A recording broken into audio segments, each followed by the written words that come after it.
Tetangga kita hari ini bisa dibilang a walking miracle atau mukjizat berjalan. Ini dia Billy Lantang.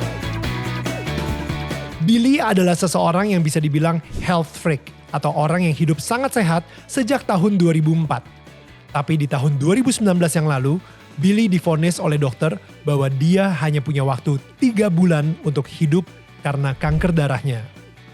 Hari ini, dia akan bercerita bagaimana kuasa Tuhan menemani Billy dan prosesnya sampai dia bisa dinyatakan sembuh oleh dokter sampai bersih total dari kanker.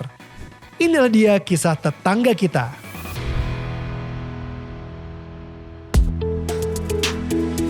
Hai, ini gua Daniel, tetangga kamu. Di sini gua akan ngobrol dengan tetangga gua tentang perjalanan hidup mereka dari kacamata spiritual di saat mereka mengalami situasi tidak pasti dan kekhawatiran, sampai bisa kembali bangkit menjadi orang yang lebih kuat dari sebelumnya. It's gonna be very exclusive and inspiring.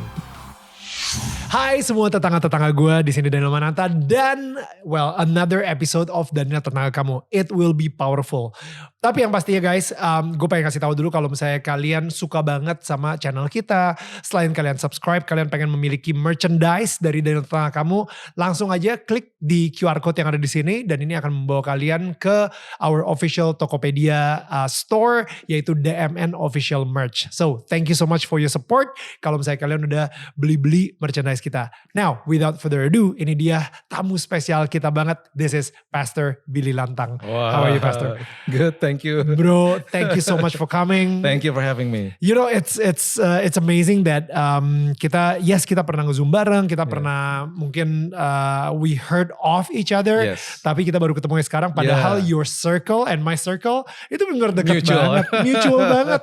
Your daughter Raina juga kayak dekat banget sama keluarga gue juga, dan you know it's kenapa baru nongkrongnya sekarang gitu ya? It's the divine time sekarang ya. There you go, God's timing. Yeah. So Pastor Billy Lantang ini mungkin bisa dibilang kayak salah satu seorang cancer survivor, right? And selama melalui proses cancer tersebut, itu banyak banget mukjizat-mukjizat yang terjadi yang akan kita omongin sekarang gitu. Jadi kalau misalnya kalian di sini para tetangga gue yang mungkin kenal seseorang yang butuh harapan melalui ceritanya Pastor Billy di sini, share this video. Tapi yang pastinya let's get right to it. Yes. So bro, can you tell me a little bit about your background story? Kan ada darah Indianya juga gitu kan. I mean, I am so interested dari India sampai akhirnya your grandfather itu bisa memulai sebuah gereja juga gitu. You know, can you please tell a little bit about that background? Jadi waktu tahun 1920-an lah kira-kira ya. Right. Opa Oma gue nih datang dari India sebagai ekspatriat. Gue juga kaget loh, tahun 1920-an ada ekspatriat. Expat. Udah gitu ekspatnya bukan ke Jakarta, tapi mereka ke Pasuruan. Oke. Di Pasuruan itu ada pabrik rokok dan mereka kerja sebagai akuntan di situ. Oke. Nah uniknya karena memang India kan sudah jajahan Inggris. Right. Jadi adalah beberapa dari mereka yang pastinya Kristen. Okay. Nah mereka tuh Kristen gitu loh. Okay. Jadi waktu mereka ke sana, mereka kerja di situ. Setelah sekian lama mungkin nggak betah, mereka keluar, mereka resign.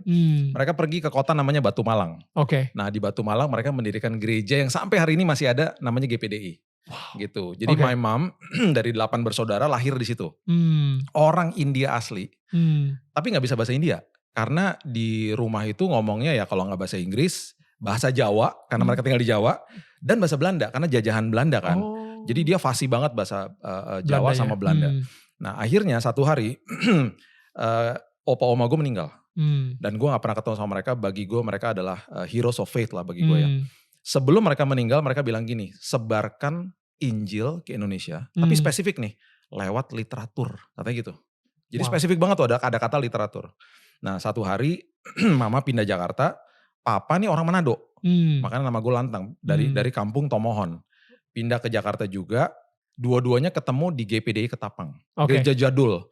Dua-duanya nyanyi di paduan suara di situ. Yang satunya kulitnya putih, satunya gelap gitu ya. India sama Manado kan. Lihat-lihatan jatuh cinta. Akhirnya di tahun 60-an itu mereka nikah, ya jadilah gue gitu ya. Oh iya, wow. Nah di tahun 67, keluarga besar itu akhirnya mendirikan yayasan namanya Immanuel. Jadi kalau misalnya pernah pergi ke toko buku Immanuel itu adalah pelayanan kita dari tahun 67. Ada penerbitan, kita juga bantu hamba-hamba Tuhan di daerah. Dan ini yang mungkin bisa dibilang tadi ya, profesi itu gitu. Maksudnya sebarkan Injil, which is the gospel, melalui literatur. Terjadilah di toko buku Immanuel ini. Iya. Nah jadi gua nih hidup di dalam keluarga yang kalau orang Jakarta bilang Kristen banget gitu loh. Nah di tahun itu juga, di tahun-tahun 70-an itu bokap itu salah satu founder dan pendiri Gideon Indonesia. Wow. Yang nyebarin Alkitab ke penjara, ke hotel-hotel gitu loh. Jadi di rumah gue tuh udah biasa tuh kayak gitu-gitu. Bahkan di tahun-tahun itu misalnya ada pendeta-pendeta besar seperti Oral Roberts yang lagi buat KKR di Jakarta yang nolongin bokap. Gitu. Jadi gue udah kebiasa sama circle itu gitu. Nah gue bertumbuh di dalam keluarga yang seperti itu, tetapi gue gak pernah ngerti bahwa pertobatan yang sebenarnya tuh kekristenan tuh seperti apa. Gue hanya mengerti ya agamawi aja. Gue ikut sekolah minggu, ikut youth segala macam, sampai gue dikirim ke Oral Roberts University. Karena temannya mereka kan. Sampai di sana gue berontak. Gue gak suka, gue bilang apa-apaan sih nih. Sekolah harus ke chapel setiap minggu, kalau nggak masuk ke chapel denda $50. I don't want this gitu. Gue rebel. Gue telepon ke rumah, gue bilang gue nggak mau kesini, gue keluar dari situ. Gue mau mengeluarkan diri. Padahal tuh sekolah keren banget dan bagus banget. Gue nyesel sih sekarang. Gue selesai. Akhirnya gue selesai S1, S2 gue selesai. Gue tunjukin lah sama orang tua. Tapi bukan di sekolah situ, tersebut. Bukan di situ. Lu kemana akhirnya jadi S1, Gue pergi lah. Gue ada sekolah namanya Langston University. Ada satu lagi waktu gue S2 di Southern Nazarene. Bahkan gue dapet summa cum laude waktu gue S2. Wow. Karena gue suka belajar. Gue suka belajar. Walaupun hidup gue dalam dosa ya. Gue benar-benar berontak dan gak suka. Pokoknya diajak-ajak ke gereja dan lain sebagainya. What do you mean by hidup dalam dosa barusan? Just quickly. Gue tinggal bareng sama cewek gue waktu itu. Terus gue onta-ganti cewek waktu itu. I'm not into drugs. Tapi hidup gue seperti itu. Dan gue ke gereja dengan satu kondisi, kalau gue suka khotbahnya gue baru datang.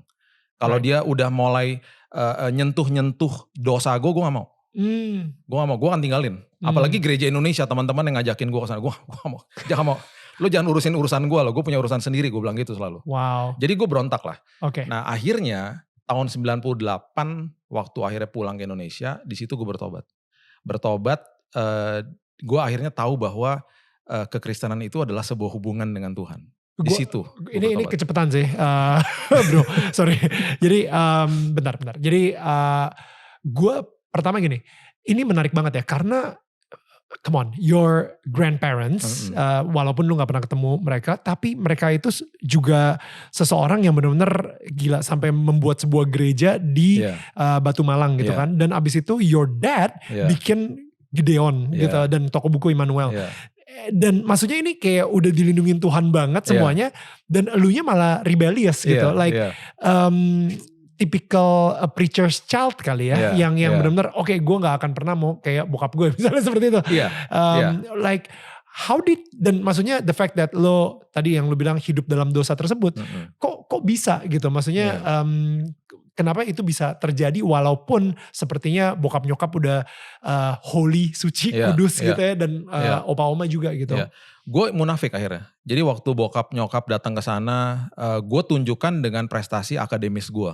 Jadi gue belajar gitu sampai, dan memang gue suka belajar, gue selesai, gue buktiin sama mereka, gue summa cum laude nih. Gue dapat GPA gue 4.0, gue bilang gitu. Satu-satunya international student nih, gue bilang gitu sama mereka. Mereka bangga lah.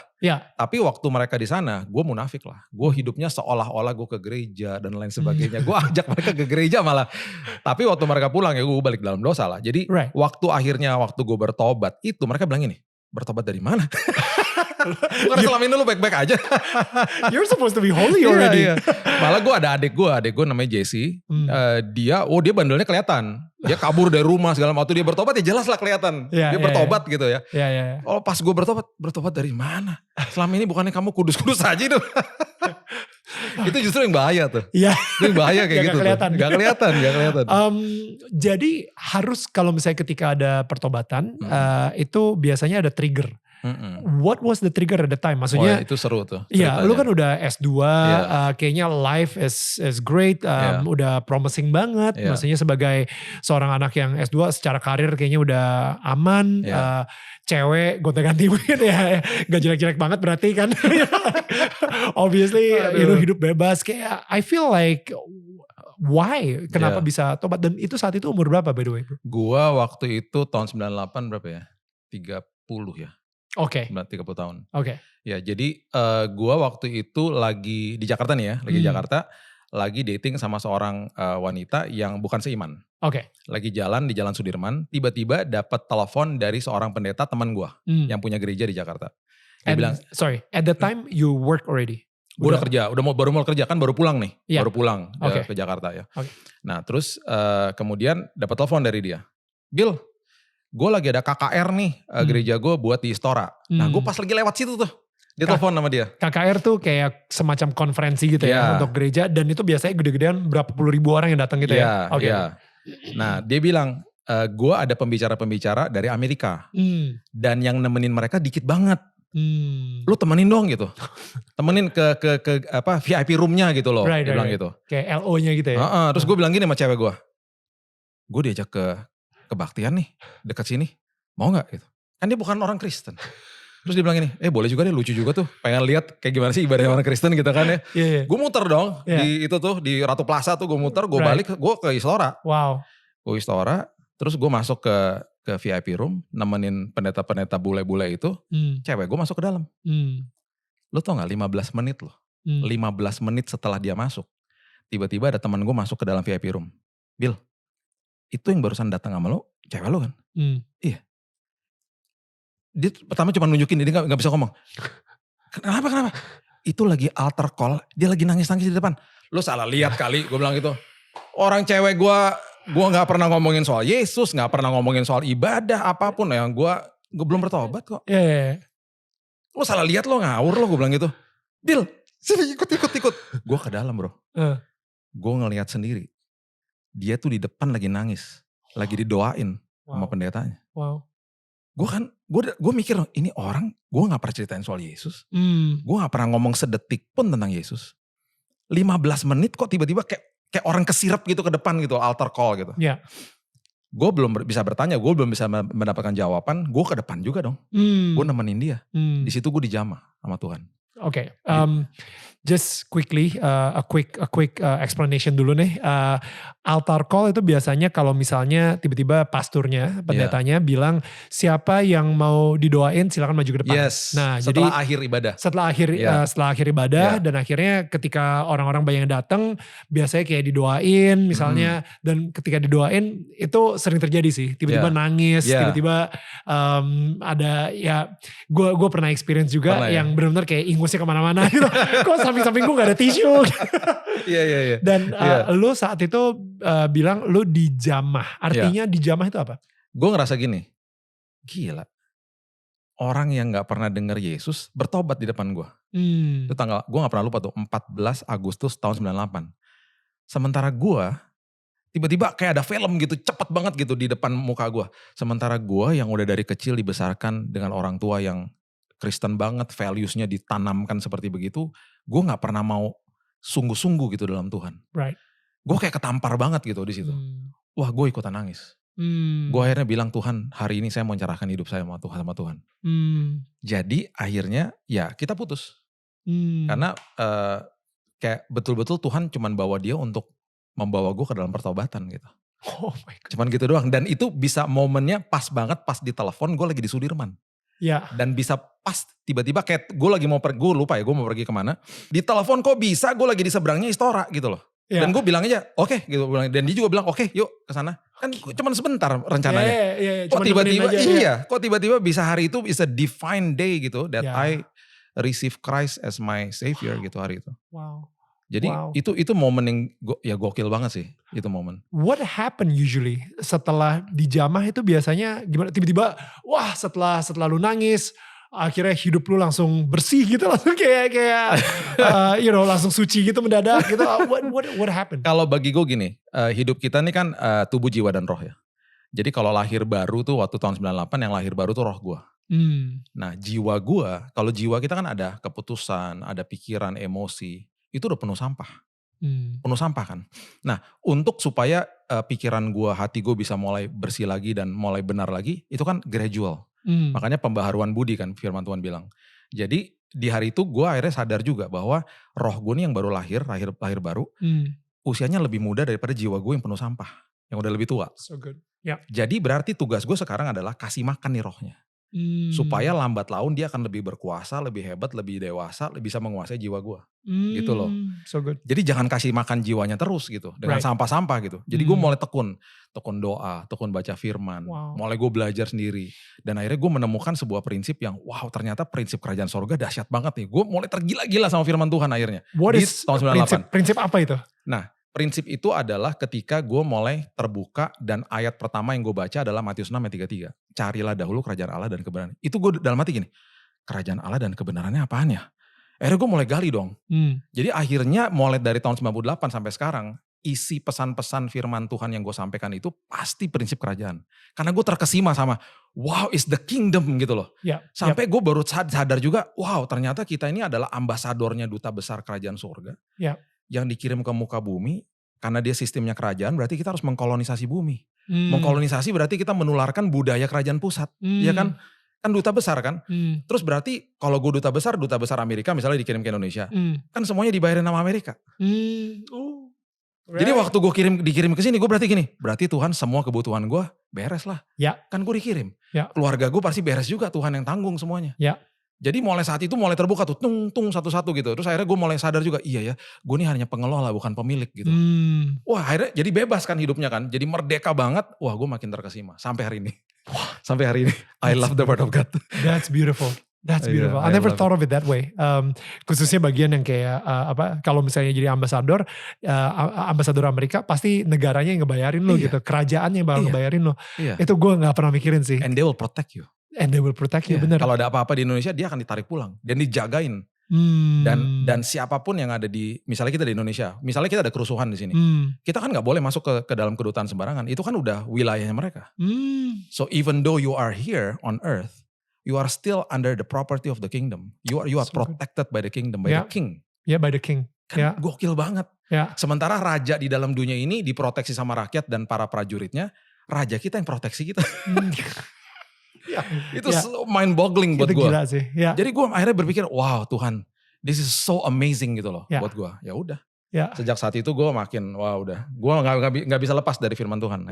Kayak gue ngerasa itu momen itu hanya benar-benar bisa dilakukan oleh Tuhan sendiri gitu. Maksudnya oleh Yesus sendiri gitu. Karena kalau misalnya mau dijelasin pakai teorinya atau 5 steps to get to be born again. Itu kayaknya gak you know what I mean? Ribet amat. Iya kan, kayak gak bisa gitu. 5 practical step supaya bisa lahir baru lagi gitu kan. Tapi perbedaannya ketika lu tumbuh besar sebagai seseorang yang tahu soal Yesus, tahu soal agama Kristen, tahu soal agama, dan hidup lu setelah lu yang tadi lu bilang lahir baru tersebut gitu ya di Istora. What is different? Like yang tadinya cuma sekedar maybe religious, yang sekarang jadi spiritual gitu. Iya, gue ngerasa bahwa tiba-tiba gue nyadar bahwa selama ini yang gue ikutin hanya ritual agamawi gue. Gue harus ke gereja, gue harus gini. Dan memang orang tua waktu itu tidak mempunyai kapasitas untuk ngajarin dengan detail waktu saat itu. Kan kalau zaman dulu kan, kamu gak boleh gini, kamu gak boleh gitu. Kenapa? Ya pokoknya gak boleh. Firman Tuhan bilang gak boleh. Gak dapat penjelasan gitu kan. Jadi waktu akhirnya gue terima Yesus sebagai juru selamat, di situ gue baru nyadar bahwa wow, ini is all about relationship gitu loh. It's all about him. Jadi di situ gue makin sadar gini, oh ya berarti hubungan intim gue sama dia itu harus masuk ke level gaya hidup. Gue mulai mikir gitu. Karena biasanya kan kita harus. Nah, harus itu adalah faktor eksternal yang selalu dikatakan kepada anak kecil. Harus gosok gigi, harus belajar, harus makan. Yang terjadi adalah capek, lupa, dan berontak. Karena masih levelnya keharusan. Udah gosok gigi gak? Lupa. Ayo belajar, entar gitu, berontak. Ayo dong makan, entar capek dikit-dikit makan lagi gitu. Capek, lupa, berontak karena levelnya keharusan. Kalau level gaya hidup nagih dari dalam kita. Makanya kan gak mungkin sekarang misalnya nyokap kita nih telepon gue, Bil kamu udah gosok gigi gak? Kan gak mungkin gue. Kan gue udah jadi gaya hidup gitu loh. Iya kan. Jadi akhirnya di situ gue sadar, iya ya, baca firman, berdoa, levelnya udah gaya hidup. Udah harus nagih dari dalam sini. Kan gak mungkin gue datang ke lo, bro bagi gue makan dong. Kenapa lo? Gue udah seminggu gak makan. Kenapa lo puasa? Enggak, gue lupa. Kan gak mungkin. Gue gak makan seminggu karena gue lupa, karena gak mungkin. Gak ada yang nyuruh. Ya kan nih. Gak ada yang nyuruh, gue lupa karena gak mungkin. Karena gaya hidup kan kita nagih. Nah gimana hubungan intim sama Tuhan itu nagih dari dalam gitu loh. Nah jadi cek sama rechecknya sih gampang ya. Kalau misalnya masih level keharusan, pasti ada capek, lupa, berontak gitu aja. Wow. Jadi harus masuk ke level yang lebih dalam lagi kayak gitu. Nah disitulah gue bilang, Tuhan berikan aku kerinduan setiap hari, nagih gitu loh. Gitu. Nah setelah gue nagih itu sampai hari ini, gue bilang, Tuhan I don't want that desire to go away. Yeah. I want that desire to stay with me forever. Karena that's my life, that's the breath of life gitu loh. Kalau gue gak ada itu, gue gak bisa hidup. Lu bayangin kita hidup di dunia, dari kita lahir sampai kita nanti tutup mata, kita gak akan pernah lihat Tuhan secara fisik. Yeah. Terus kita diminta percaya lagi sama dia. Yeah. Diminta percaya cuma dengar suaranya pun gak audible. Yeah. Dia tahu lah pergumulan kita tuh berat banget, dia tahu gitu loh. Yeah. Jadi kalau kita gak hidup under the word of God, we will never survive. Yeah. Gak mungkin bisa lah. Yeah. Terlalu banyak kengerian dan kegelapan dunia yang kita lihat hari lepas hari kan soalnya. Betul. Oke, so ceritanya dari akhirnya, padahal tadinya udah mau kerja kan di situ kan? Iya. Tadinya lagi mungkin udah mulai kerja juga dan lain-lain. Sampai akhirnya jadi 100% pendeta itu gimana tuh? Sebenarnya apa ya? Sebenarnya orang kan banyak sebut gue pastor, pendeta gitu ya. Sebenarnya gue nggak pernah menyebut diri gue pendeta atau pastor sih, karena kan itu kan butuh ditabiskan dan lain sebagainya, dan banyak orang masih bertanya, lu menggembala gereja apa gitu. Dan gue sama sekali tidak pernah menggembala gereja apapun, bahkan kalau ditanya gue status gue jemaat di sebuah gereja di Jakarta. Jadi dari tahun 98 gue ini mungkin lebih cocoknya dibilangnya evangelis kali. Karena gue lebih apa ya, memang gue tidak pernah ditabiskan terus jadi gembala sidang, nggak pernah, dan memang bukan panggilan. Jadi kalau pernah ditawarkan jadi gembala sidang, gue nggak mau gitu. Gue lebih suka bergerak seperti beginilah sampai hari ini. Panggilannya gini. What's your full time job jadi ya? Jadi waktu tahun 2000 gue akhirnya membantu keluarga gue di Immanuel. Gue full time di situ, gue bantu di situ sampai tahun 2019. Itu that's the last time. Sebelum pandemi. Yes, sebelum pandemi gitu. Jadi itu profesi yang gue lakukan karena gue cinta banget tiba-tiba sama kerjaan itu. Gue ngelihat, wow ini luar biasa nih, ada publishing house, bantuin hamba Tuhan, terus kemudian ada retail store dan bisa jangkau banyak orang gitu. Jadi gue dan keluarga kan. Jadi gue seneng lah, I had so much fun di situ. Tapi ya udah chapternya udah lewat. Dan gue sekarang bantuin sih, tapi remotely lah. Gitu. My dad passed away tahun 2010. My mom will be 80 years old this year. Dan dia masih aktif. Dia masih kesana, masih kerja gitu. Dan that's my mom. Wow. And during that time gitu ya, how was it? How was your journey with God itself? Gua akhirnya melewati banyak hal dalam hidup gue, dan gue diproses sama Tuhan pastinya. Dan sebuah proses yang terberat itu terjadi waktu tahun 2019 sebenarnya. Waktu tiba-tiba gue kolaps di kamar mandi, dan di situ baru dinyatakan gue kena cancer. Dan itu sesuatu yang betul-betul membuat gue kaget. Karena gue dari tahun 2004 praktisi hidup sehat. Dari 2004 gue punya, even my body fat was 9%. Dan itu gue maintain sampai dari tahun 2004 sampai 2019. Itu gue segitu konsistennya. My strength point adalah konsisten. Gue tuh konsisten orangnya. Karena kalau dilihat DISC-nya dominan, intim, stabil, cermat. Gue stabil dan cermat kalau dites. Jadi gue kalau udah suka sesuatu gue konsisten gitu. Bisa gue makan satu yang gue suka, gue terus makan gitu. Jadi gue konsisten lah. Dan akhirnya karena gue hidup sehat, ya, jadi waktu gue sakit, dan bahkan gue gak pernah masuk rumah sakit kan, karena hidup sehat kan, terus bertahun-tahun gak pernah flu juga gak pernah gitu, tiba-tiba pas sakit, teman-teman gue kaget dong, gila lu yang hidup sehat aja bisa sakit, apalagi gimana nasib gue katanya, karena dan sakitnya parah, sakitnya tiba-tiba parah. Jadi gue tahun 2018, gue lagi baru khotbah di Bethany di Surabaya, dan gue pulang ke Jakarta tanggal 10 Desember, gue nih lagi mau pasang pohon Natal di rumah nih sama istri gue. Ritual kan tiap tahun. Tiba-tiba gue bilang gini, sayang aku kenapa keliengan ya gitu. Gue cuman kayak meriang biasa gitu. Terus gue tidur. Puji Tuhan jam 11 malam gue dibangunin. Karena gue lupa gosok gigi. Jadi gaya hidup kan. Jadi kan gosok gigi. Jadi gue gosok gigi nih. Gue lagi gosok gigi, tiba-tiba gue gubrak di kamar mandi. Gue jatuh, pala gue sampai berdarah karena nyentuh tembok. Dan akhirnya waktu istri gue datang, gue sempat sadar sebentar. Gue sempat nanya gini, aku serangan jantung ya? Gue sempat ngomong gitu. Ternyata gue dilarikan ke rumah sakit dan di situ dokter mulai bingung. Kenapa waktu tes darahnya bapak ngejeblok semua gitu loh ke bawah. Jeblok semuanya, trombosit, leukosit darah putih sama hemoglobin darah merah. Turun semuanya, drastis. Dia bilang, Pak ini ada sesuatu yang salah sama darah bapak nih kayaknya gitu. Dan gak mungkin nih cuman sakitnya baru kemarin-kemarin. Ini udah dari beberapa bulan lalu nih Pak. Bahkan mungkin udah setahun kali dia bilang gitu. Hah? Kaget gue.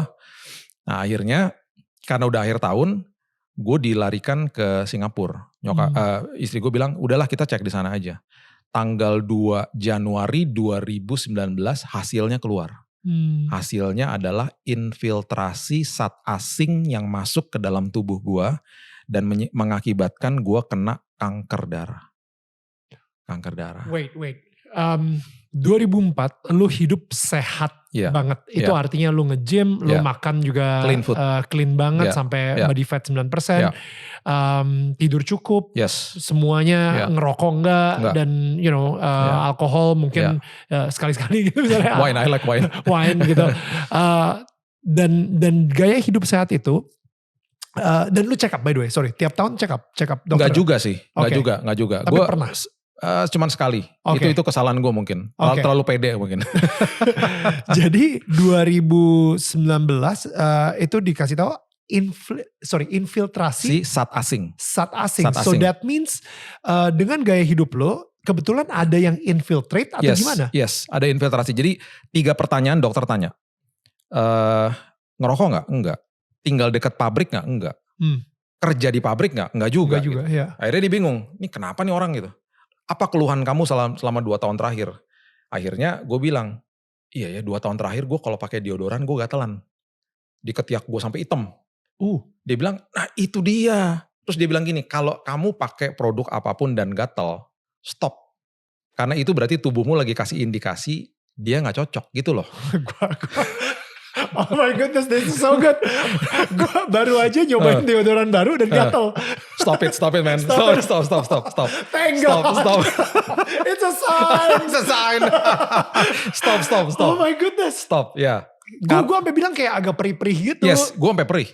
Iya. Ya, dan gue sampai, lu bayangin ya, gue udah pakai yang murah sampai yang paling mahal dibeliin sama istri gue. Dia bilang, kalau paling mahal paling bagus, tetap aja gatal. Iya. Dan diperburuk adalah kalau kita olahraga kan pori-pori kebuka. Iya. Masuklah ke dalam semuanya. Oh my God.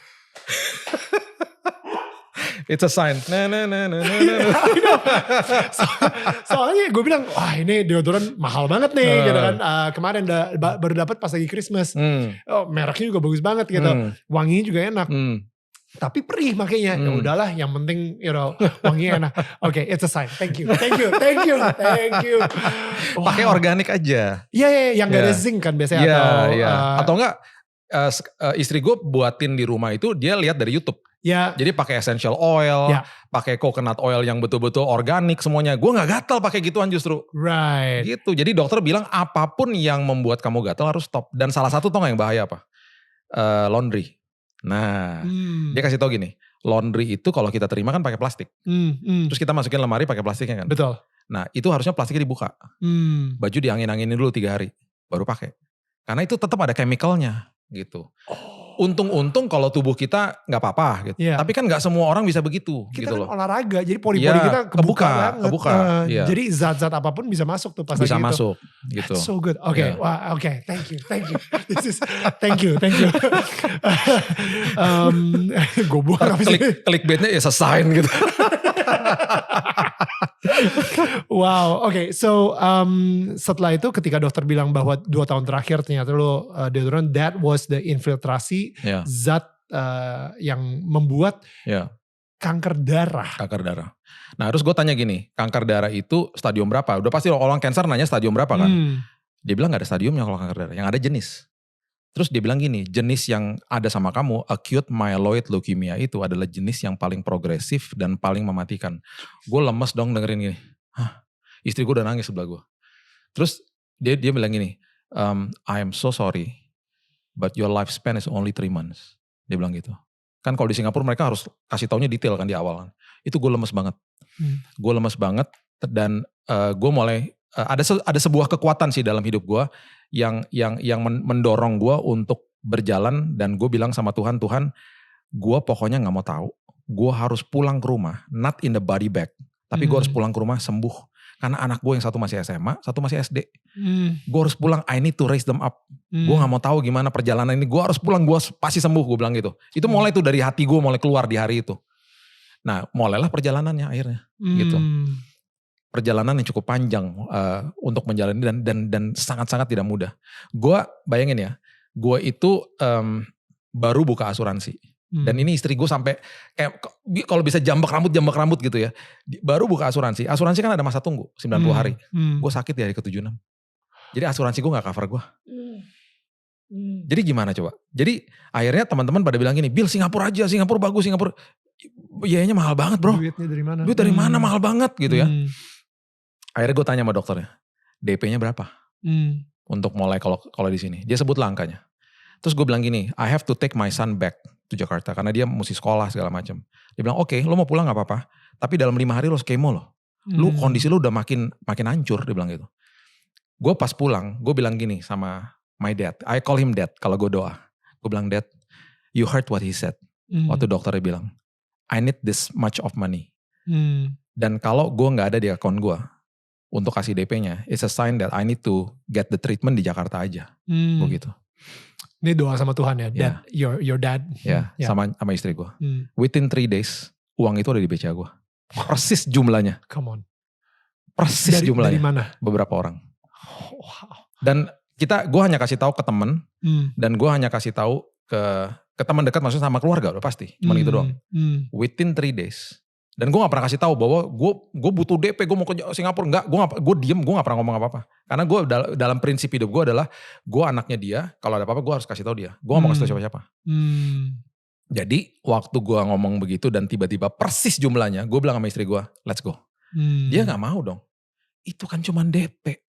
Ntar sisanya gimana? Terus gue bilang gini, kan kita mintanya DP, bukan semua. Doanya salah. Kan kita tadi, jadi kalau Tuhan udah kasih DP-nya kita berangkat, nanti sisanya Tuhan akan akhiri dengan indah gitu aja. Kan kita mintanya DP, ini diselesain, gue bilang gitu loh.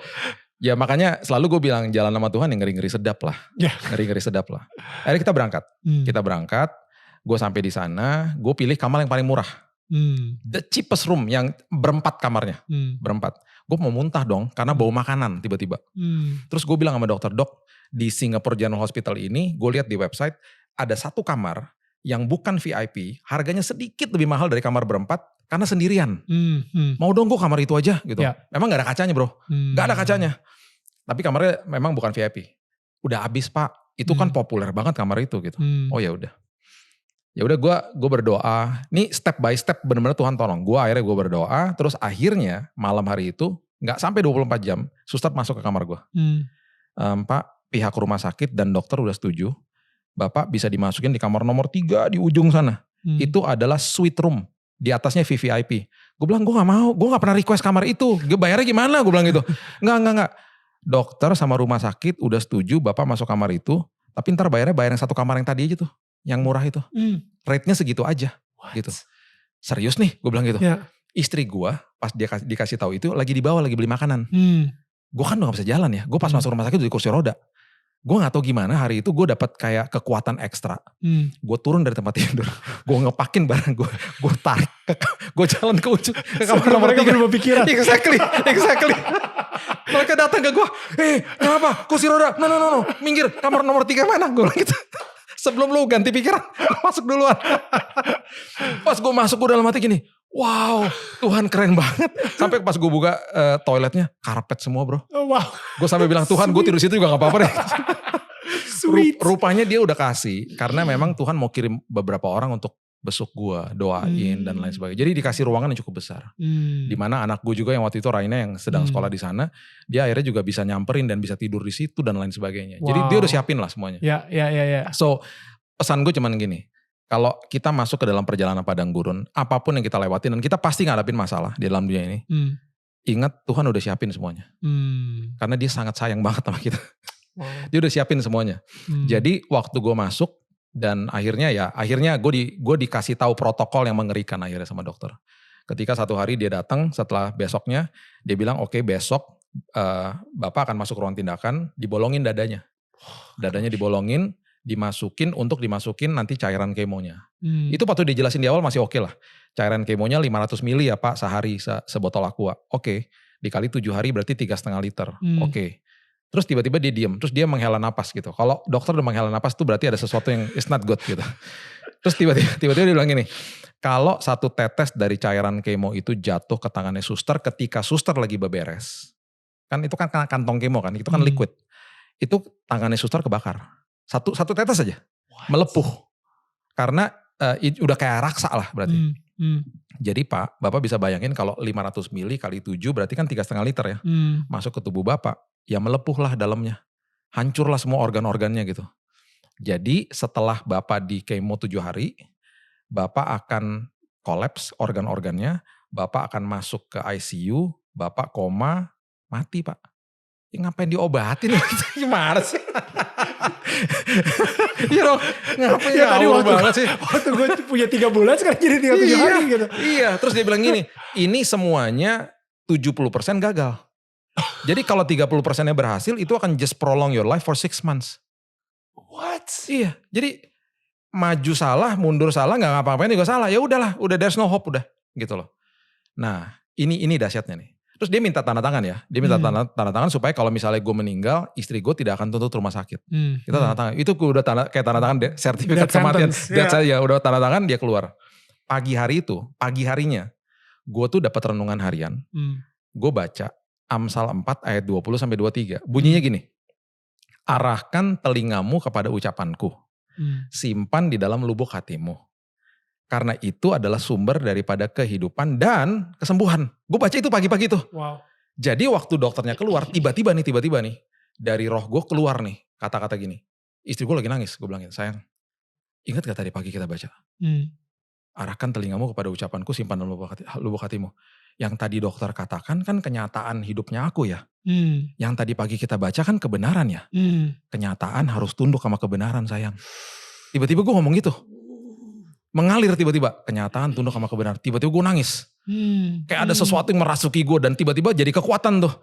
Kayak Tuhan udah kasih paginya, terus ketika gue ngomongin kayak tiba-tiba jadi kehidupan, itu jadi akhirnya jadi semboyan gue tiap hari. Kenyataan tunduk sama kebenaran, kenyataan tunduk sama kebenaran. Tiap hari tubuh gue makin lemas. Dan benar setelah 7 hari, gue pagi-pagi bersin nih setelah 7 hari ya, darah semua yang keluar. Karena organnya hancur. Darah semua yang keluar, darah semua. Wah gue panik, gue panggil suster, dilariin ke ruang tindakan. Dicek sini gue ternyata udah hancur memang. Dan ditusuk dari samping, dikeluarin cairan-cairannya. Karena udah hancur lah. Hancur tuh artinya apa? Udah flek di mana-mana. Udah flek di mana-mana dan udah penuh air. Udah penuh air dan udah mulai inflamasi di dalam. Dan akhirnya gue makin parah ketika akhirnya setelah di kemo, darah putih gue 0. Darah putih kan defense-nya tubuh. Iya. Jadi sampai bakteri yang baik pun jadi jahat gitu loh. Sampai gue sepsis. Sepsis tuh kayak udah kejang-kejang 41 derajat. Dan mata gue udah putih dan segala macam gitu. Itu berkali-kali. Tetapi anehnya gini. Setiap kali disiapin sama dokter mau dimasukin ICU. Gue bangkit. Gue bangun gitu tempat tidur. Kayak zombie gitu. Buat bangkit. Padahal mata gue udah putih. Udah hilang gitu. Bangkit terus gue mau makan. Mau minum. Tiba-tiba di screennya dia. Gue punya temperature segala macam normal. Jadi dokter bilang gini, wait, hold on, masukin lagi, gak jadi. Jadi beberapa kali tuh mau masuk ICU gak jadi. Jadi gak pernah masuk ICU. Jadi waktu gue lagi besok-besoknya diceritain sama istri gue, kan gue lagi dalam kondisi gak sadar tuh. Aduh sayang ngeri banget loh. Terus gue doa dong Tuhan, ngeri banget sih Tuhan, kasihan istriku Tuhan. Tiba-tiba ada suara gini, gak apa-apa, makin ngeri makin seru ntar kesaksiannya. Jadi gue kadang-kadang kalau berdoa gue kadang-kadang suka ketawa-tawa sendiri, gue bilang, iya bener juga sih Tuhan ya gitu. Terus dia istriku, kamu kenapa sih kok berdoa ketawa-ketawa gitu? I got something funny gitu. God has a really good sense of humor. Iya. Dan uniknya di momen-momen yang berat kayak begitu, suara Tuhan makin jelas. Makin jelas. Jadi akhirnya gue I enjoy the moment. Gue tiba-tiba I enjoy this desert trip gitu ya. Gue enjoy banget, gue bilang Tuhan I really enjoy, I can hear your voice so clearly gitu loh. Dan yang luar biasanya di saat seperti itu you got that joy. right? Sukacita itu gitu yang enggak, come on, enggak mungkin banget lo kayak bangun kayak zombie habis itu panas 41 dan istri nangis segala kayak gitu, and yet lu doa sambil ketawa-ketawa gitu. Who does that gitu, bisa tetap masih bisa ketawa. Ada temen gue hamba Tuhan datang dari Jakarta besuk gue nih. Terus dia datang, dia ngobrol 3 jam. Habis dia ngobrol 3 jam dia bilang gini, Bill, jujur ya, gue tuh tadi datang mau doain lu loh. Kok tiba-tiba kenapa gue yang tadi jadi terharu, terus gue yang dapat kekuatan. Kok dari tadi gue nggak ngelihat orang yang divonis mati, terus kayak punya joy gitu, sama peace in your heart gitu. Sampai dari tadi gue mau nangis nih. Gue boleh nggak videoin lo dan dapat kalimat-kalimat dari lo, gue mau bagiin di jemaat gue hari Minggu. Wow. Karena rupanya gue baru ngerti nih, Tuhan kirim gue ke sini untuk dapat kekuatan. Jadi I don't know ya, ini gue mungkin pengen nanya sama semua tetangga kita yang mungkin saat ini lagi mengalami hal yang serupa, misalnya going through sakit atau cancer atau lagi kemo saat ini, atau mungkin ada orang yang dia sayang juga gitu ya. Yang tadi mungkin 5 practical steps. Bagaimana cara menghadapi situasi seperti ini dengan kedamaian tersebut, dengan rasa sukacita tersebut gitu. Kalau misalnya menurut Billy sendiri gimana? Kalau gue tuh gini ya. Setiap kali gue tuh percaya gini. Ada firman Tuhan yang gue pegang waktu saat itu gini. Ia seperti pohon yang ditanam di tepi aliran air. Nanti buahnya akan timbul pada musimnya, daunnya tidak akan layu, apapun yang diperbuatnya berhasil. Nah, kita suka dengan ayat itu karena apapun yang diperbuatnya berhasil. Suka banget lah orang Kristen kalau baca ayat itu, wah ini dimutilasi ayatnya. Sukses. Ya gitu. Kita lupa ada kata ditanam di situ. Ditanam tuh gak enak loh. Ditanam tuh 11-12 sama jenazah sama bangkai. Letaknya di bawah. Bener kan? Di bawah tanah. Di bawah tanah. Berantakan, gelap, dan seolah-olah kayak gak ada harapan. Iblis pasti datang. Habis lo harapan lo. Lo di bawah gitu. Nah, kalau kita tinggal di Jakarta, kita tahu lah ada gedung baru jadi namanya Autograph Tower. 382 meter. Berapa kali gue lewat di situ, gue sempat tanya sama istri gue, sayang, itu kok lantai satunya gak nongol-nongol ya? Jangan-jangan nih mangkrak nih proyeknya. Gue suka lihat gedung soalnya. Jadi gue ngikutin gitu ya. Gue ngikutin ada beberapa IG account yang gue ikutin. Wah nih keren nih jadinya nih. Kenapa gak keluar-keluar nih gedungnya? Tiba-tiba gue ketemu sama teman gue arsitek. Bill, itu gedung kan jadi gedung tertinggi. Fondasi di bawahnya dibangunnya lama banget. And very costly, dia bilang gitu. Makanya beda MRT sama LRT. MRT mahal, kan bangun di bawah, dia bilang gitu. Jadi di situ gue baru ngerti, iya Tuhan, kalau aku sedang di dalam proses ditanam, kalau misalnya sampai prosesnya lama, berarti bentar lagi aku akan dibawa tinggi sama Tuhan. Wow. Dan ketika aku dibawa tinggi, karena fondasi aku kuat, ketika ada pujian aku tidak sombong, ketika ada badai aku kuat, gitu loh. Di situ gue makin semangat ketika baca ayat itu kan. Terus dibilang di situ daunnya tidak akan layu. Nah itu jadi pewahyuan gue juga waktu saat itu. Gue pernah tinggal di, kita tahu lah negara-negara di luar kan ada 4 musim ya. Gue pernah tinggal di negara 4 musim 13 tahun dan ngalamin yang namanya musim gugur kan. Nah musim gugur tuh kenapa musim gugur? Karena di situ nutrisi dari pohonnya itu tidak disalurkan ke ranting-ranting. Karena dia simpen untuk winter time. Makanya di musim itu pada falling semuanya, leaves-nya. Nah, ketika udah lewat musim dingin, kemudian nutrisi disalurkan lagi ke ranting-ranting, timbullah daun-daun yang baru. Makanya namanya musim semi. Jadi di setiap musim tuh pohon tergantung sama musimnya gitu loh. Dia berubah-berubah gitu. Bahkan ketika di fall season itu bener-bener kelihatannya jelek banget kan pohonnya kan. Gak ada daunnya gitu. Nah, yang Tuhan mau kasih tahu sama kita adalah kalau kita tidak mencabut diri kita dari proses ditanam, biarkan Tuhan proses kita, biarkan kita terus percaya sama Dia, daun kita nggak akan layu. Berarti di musim boleh berganti, kita tetap semangat. Wow. Kita tetap ada hope, ada assurance. Orang datang lihat kita, kok lo semangat sih? Kok lo udah damai sih? Kok lo udah sukacita sih? Dan kita akan bilang gini, gue nggak tahu dapat dari mana. Ya pasti dari Tuhan lah. Karena gue masuk dalam proses ditanam dan gue mau ditanam sama Dia. Dan gue ngucap syukur aja terus gitu loh. Wow. Jadi kuncinya yang satu yang kita lakukan juga di rumah sakit waktu itu. Gue tiap hari bilang sama istri gue, give thanks to him. Karena dia sedang kerja. Walaupun kita gak bisa lihat ujungnya. Makanya kan firman Tuhan dibilang firman Tuhan adalah pelita bukan lampu sorot kan. Kita mana bisa lihat ujungnya. Gue tiap hari di lantai 8 di tempat kemo gue yang gue dengar orang nangis, orang menjerit, sama orang membunuh diri. Karena tuh lantai kemo. Sakit sekali soalnya. Cancer tuh sakit. Di kemo tuh makin sakit. Jadi orang-orang yang diborgol di tempat tidur di lantai 8 di Singapore General Hospital itu banyak banget. Dan tiap hari gue dengar orang menjerit, keluarga yang menjerit karena keluarganya meninggal. Itu lembah kekelaman gue lah saat itu. Gue kan gak bisa lihat ujungnya. That's what I saw every single day. Every single day. Gue lihat kegelapan sana sini. Gue cuma bisa lihat terang kecilnya Tuhan yang menerangi langkah-langkah gue tiap hari. Bagi gue tuh udah cukup lah. That's enough for me gitu. Karena I know that he's there gitu loh. So akhirnya ketika lo melewati itu semua dan tadi kejang-kejang dan lain-lain, akhirnya mulai sembuhnya itu kapan? Di bulan itu juga, di bulan Januari, tiba-tiba dokter kaget sih. Karena tiba-tiba gue ada fotonya di mana gue lagi di kemo sama lagi di transfusi darah, gue makan 2 porsi. Biasanya orang di kemo tuh gak bisa makan. Dan biasanya orang di kemo tuh ada sariawan. Gue pasien pertama gak ada sariawan. Sampai dia bingung, di center mulut gue. Kok bisa gak ada sariawan? I don't know. Terus gue, kok bisa makan? Gue, I don't know gitu. Dia buat jurnal akhirnya. Dia buat jurnal dan tiba-tiba setelah 3 minggu, gue mulai nafsu makan mulai tinggi. Padahal berat gue tinggal 60 kilo bro. Udah kayak tengkorak lah gue. Tiba-tiba gue nafsu makan. Gue makan es krim. Dokter bilang makan apa aja pokoknya. Yang penting makanannya fresh. Makan apa aja. Jadi gue mulai makan. Di bulan Februari dites lagi. Sum-sum tulang belakang. Itu sakit sih. Karena waktu dimasukin jarum ada anestesi. Tapi waktu jarumnya nyentuh tulang sakit. Sakit banget. Gak ada anestesi kan. Jadi ditarik sampel darahnya. Nah di bulan Februari gue dipanggil ke kamar dokter. Dan ada 10 dokter yang ngecek gue, tim dokternya. Dan the head of onkologisnya panggil gue dan bilang, Billy kita udah lihat hasil tesnya. Dan hari ini kita mau menyatakan that kita gak bisa find cancer cellnya hilang. It's all gone. In 1 month? In 1 month. Like. Yeah. Dan gue sempat nanya sama dia, dok gak ada sisa dok? 5%, 10%. Gue sendiri gak percaya. Terus dia bilang, no, dan gue gak pernah lupa kata-kata dia, you are clean. You are totally clean. Dia bilang gitu. Tapi karena ada prevention selanjutnya, gue gak boleh pulang. Gue tetap harus dirawat sampai bulan Mei. Keluar masuk sampai bulan Mei. Untuk dipastikan. Jadi gue tetap di kemo dengan dosis yang sangat rendah. Untuk 3 bulan ke depan. Dipastikan sampai dites berkali-kali lagi. Karena dia gak mau percaya sama tes itu aja kan. Yeah. Sampai gue dites sampai 4 kali.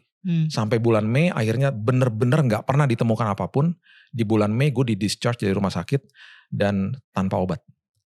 Gue dikeluarkan dari rumah sakit tanpa obat. Dan gue sampai hari ini, gue ada sampai hari ini. Dan bahkan waktu di awal dokter bilang cek darah tiap bulan datang ke saya. Cek darah datang ke saya. Dan akhirnya di bulan November gue ke Singapura terakhir, dokter di Singapura bilang, you don't need to come back. Just live your life. Dia bilang gitu. So it's truly a miracle yang Tuhan berikan. Gue gitu. Pengen banget minta lu memberikan harapan kepada orang-orang yang lagi nonton. Yang khususnya yang lagi melewati cancer juga atau kemo juga. Tadi lu bilang bahwa kenyataannya harus tunduk pada kebenaran. Right? Nah kenyataan di depan tetangga-tetangga kita saat ini yang lagi nonton dan bukan kebetulan kalau misalnya lagi nonton ini atau mungkin ada yang share video ini ke kalian gitu ya. Dan kenyataannya mungkin mereka nonton ini lagi di ranjang rumah sakit. Kenyataannya mereka nonton ini lagi di kemo. Kenyataannya adalah orang yang lagi dia sayang mungkin lagi menjalani kemo dan lain-lain gitu. Kenyataannya seperti itu dan harus tunduk pada kebenaran. What is kebenaran? Mungkin Billy bisa langsung ngomong ke kamera aja gitu. Kalau saya percayanya gini, saya percaya kepada Yesus yang sudah mati di kayu salib. Yang waktu dia katakan sudah selesai di kayu salib, bukan sekedar keselamatan diberikan, tapi kesembuhan, kesehatan sudah diberikan. Jadi waktu aku berdoa di rumah sakit, aku bukan berdoa minta kesembuhan, aku berdoanya Tuhan terima kasih bahwa aku sudah terima kesembuhan. Jadi itu yang aku perkatakan tiap hari. Bahwa kenyataan hidupku ini harus tunduk sama kebenaran bahwa aku sudah disembuhkan. Dan dengan iman itu, aku mulai perkatakan itu hari lepas hari. Dan ketika ada pikiran-pikiran yang tidak baik, pikiran-pikiran negatif, aku selalu bilang ini, Tuhan aku ngucap syukur bahwa hari esokku dipegang penuh sama Tuhan. Jadi itu yang menjadi harapan aku. Dan menjadi harapan akhirnya kita berjalan dan akhirnya melihat step by step tangan Tuhan menolong hari lepas hari. Sampai pada akhirnya. Karena saya percaya pada ujung daripada itu semuanya, kalau kita ngerti dan kita percaya berjalan bersama Tuhan, itu pasti ujungnya aman dan nyaman. Seringkali kita gak bisa lihat, karena kita lagi lihat masalah. Tapi di ujung nanti kita bisa kutip Roma 8 ayat 28. Kita tahu sekarang bahwa Allah turut bekerja dalam segala sesuatu, mendatangkan kebaikan bagi kita. At the end you can say that gitu. Waktu itu anak gue datang ke rumah sakit juga, dia lagi ujian SMA waktu itu. Dia selalu datangnya Jumat Sabtu Minggu. Kok bisa Jumat Sabtu Minggu gue dalam kondisi yang fit aja. Yang tadi gue cerita tuh selalu Senin sampai Kamis gitu loh. Dan kok bisa Jumat Sabtu Minggu gue dalam kondisi oke aja, sementara dia datang dan dia mau belajar di situ. Senin sampai Kamis tuh lu yang mendadak bangun, mata ke belakang, abis itu kejang-kejang. Iya, yang mau masuk ke ICU berapa kali tuh Senin sampai Kamis, selalu gitu. Kok bisa waktu dia datang, gue dalam kondisi fit dan dia lagi belajar gitu. Sampai gue bilang sama dokter, sama istri gue bilang, jangan kasih tahu si kakak, gue bilang gitu. Nah akhirnya singkat cerita, waktu udah semuanya udah lewat, di bulan Mei udah sembuh, udah semuanya. Di bulan Mei gue dapat email dari rektornya Biola University. Yang salah satu sekolah yang dia lamar. Dan mengatakan bahwa karena skornya baik dan lain sebagainya, gradesnya, akhirnya dia dapat paket beasiswa ke sana. Dan sebelum dia berangkat gue ngaku sama dia. Kak, I almost died several times. Terus dia nangis. Dia bilang kenapa gak dikasih tahu? Gue bilang bukan aku gak mau kasih tahu, Tuhan yang gak kasih tahu. Dan di situ kita deklarasi. Kita tahu sekarang, aku tahu sekarang bahwa Allah turut bekerja dalam segala sesuatu mendatangkan kebaikan. Jadi ketika lagi lewatin masalah, yang kita lihat masalah, ketika kita tanya sama Tuhan, mau kemana Tuhan, bagaimana Tuhan, kapan Tuhan selesainya, kadang-kadang kan dia diem. Just be at peace bahwa dia sedang kerja. Jadi kalau dia seolah-olah kita gak dengar jawaban, ngucap syukur aja. Karena nanti ujungnya pasti luar biasa sama dia, gitu loh. Pasti luar biasa dan aman dan nyaman kalau jalan sama dia. Amin. Jadi itu sih pesan gue untuk yang sedang bergumul, jangan patah semangat, ingat masih ada Tuhan, gitu loh. Dan benar-benar tiap hari menghadapinya sama Tuhan, jangan memakai kekuatan sendiri juga gitu. Makanya kalau misalnya kita pakai kekuatan sendiri, ya cuman sampai segitu aja. Tapi kalau misalnya dengan kekuatan Tuhan, Sang Pencipta langit dan bumi, gue rasa we can handle that gitu. Akhirnya Raina dapat beasiswa. Dan ke Biola University. Dan udah lulus. Kemarin Desember tuh ya? Desember, dia selesai dalam waktu 3,5 tahun. Jadi kemarin waktu kita kesana dan sebelum pulang, kita pelukan dan kita deklarasi ayat itu lagi. Kita tahu sekarang bahwa Allah turut bekerja dalam segala sesuatu mendatangkan kebaikan. So I cried though. Basically most of the times gitu ya. Kalau ketika hal simple aja, gue ngeliat mereka lagi jalan di jalanan dan gue di belakang mereka. Gue beberapa kali frequently I cried. Karena gue lihat Tuhan, thank you for the second chance. That I can be with my family. I can attend their graduation. Those little things that maybe untuk orang lain itu biasa, bagi aku tuh is a big thing banget. Sesuatu banget buat gue. Gitu. So untuk ada di sini ketemu malu. Ini kan wah itu is all him lah gitu loh. Gitu ya. Sekarang nih mungkin gue pengen nanya pertanyaan yang mungkin kadang-kadang suka ditanyain banyak orang gitu ya. Why do bad things happen to good people?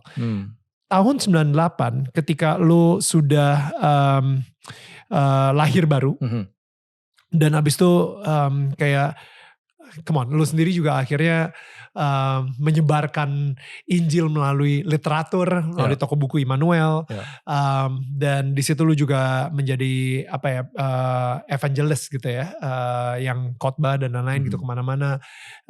Kita hidup dalam Tuhan banget, yang tadi hidup dalam dosa tapi hidup sekarang jadi hidup dalam Tuhan.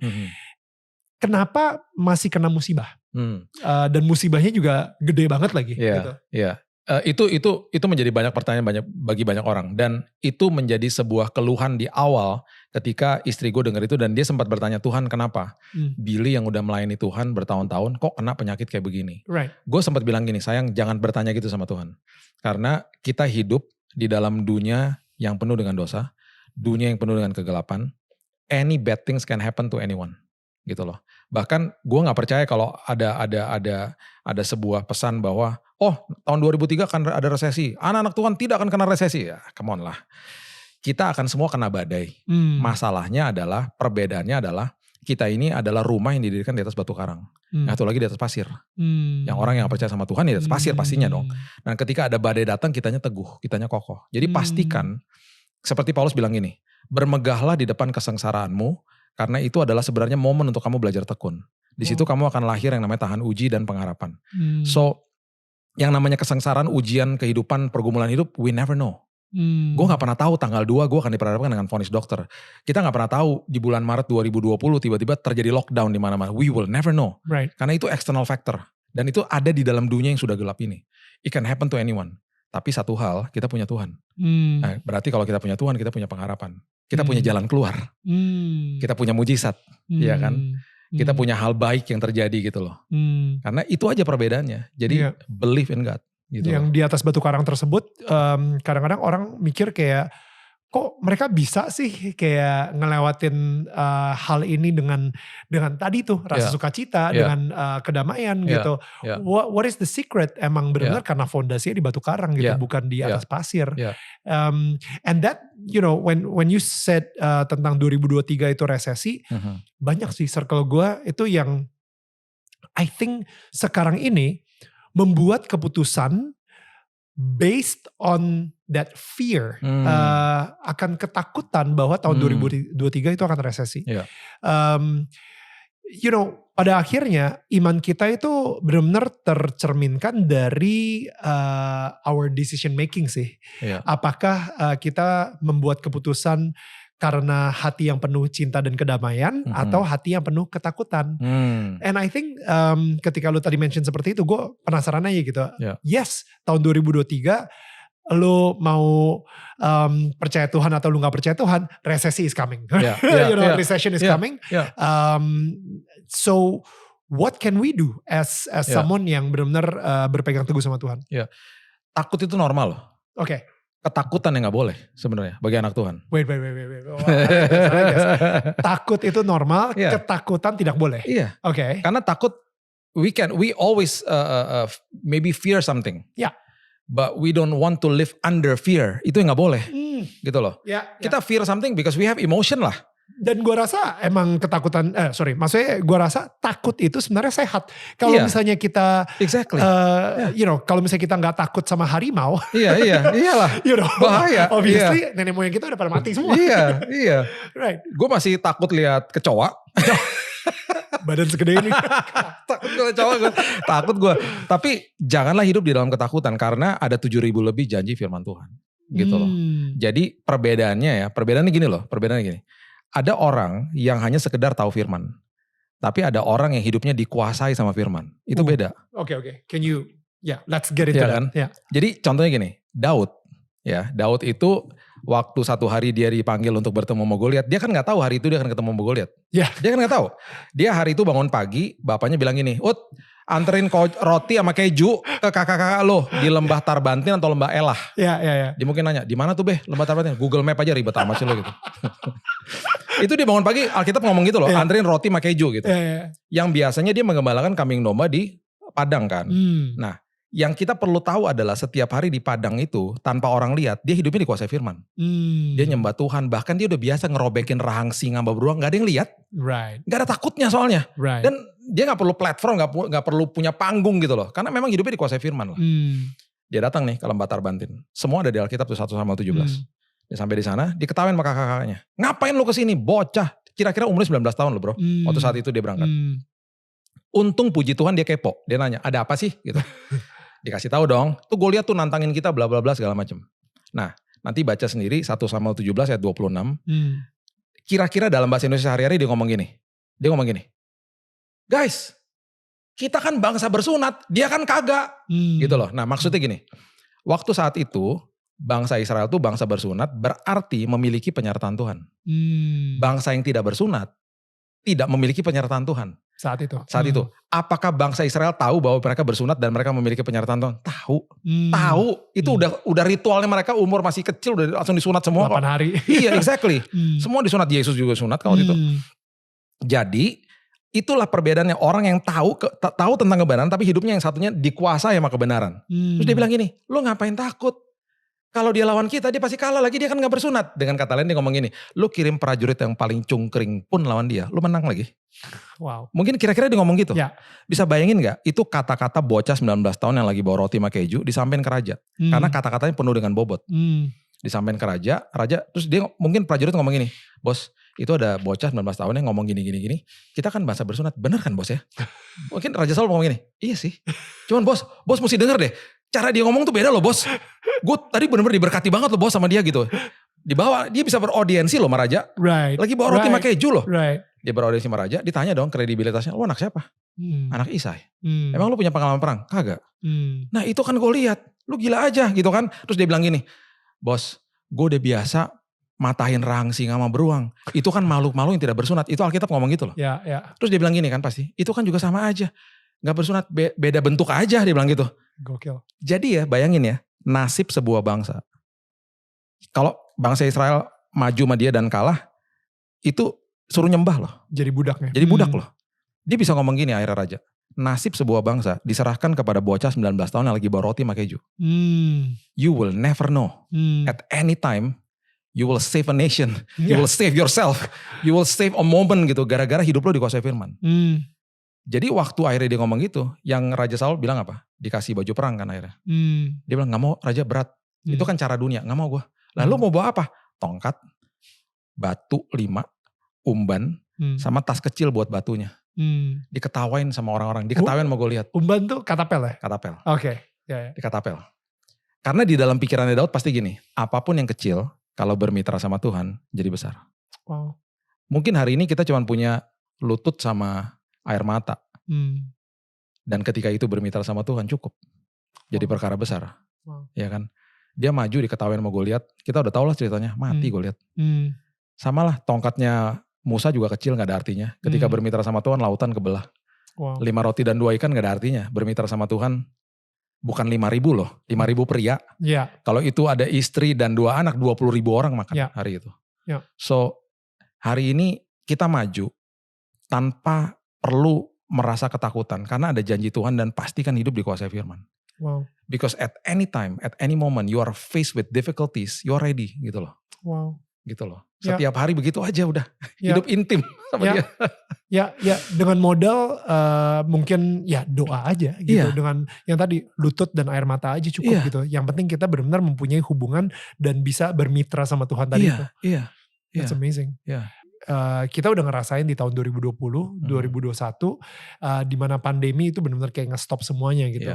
And gue sendiri juga udah ngeliat sih beberapa orang yang hidupnya, yang tadi ya Billy bilang juga gitu, hidupnya bermitra sama Tuhan, and it seems like they're okay gitu.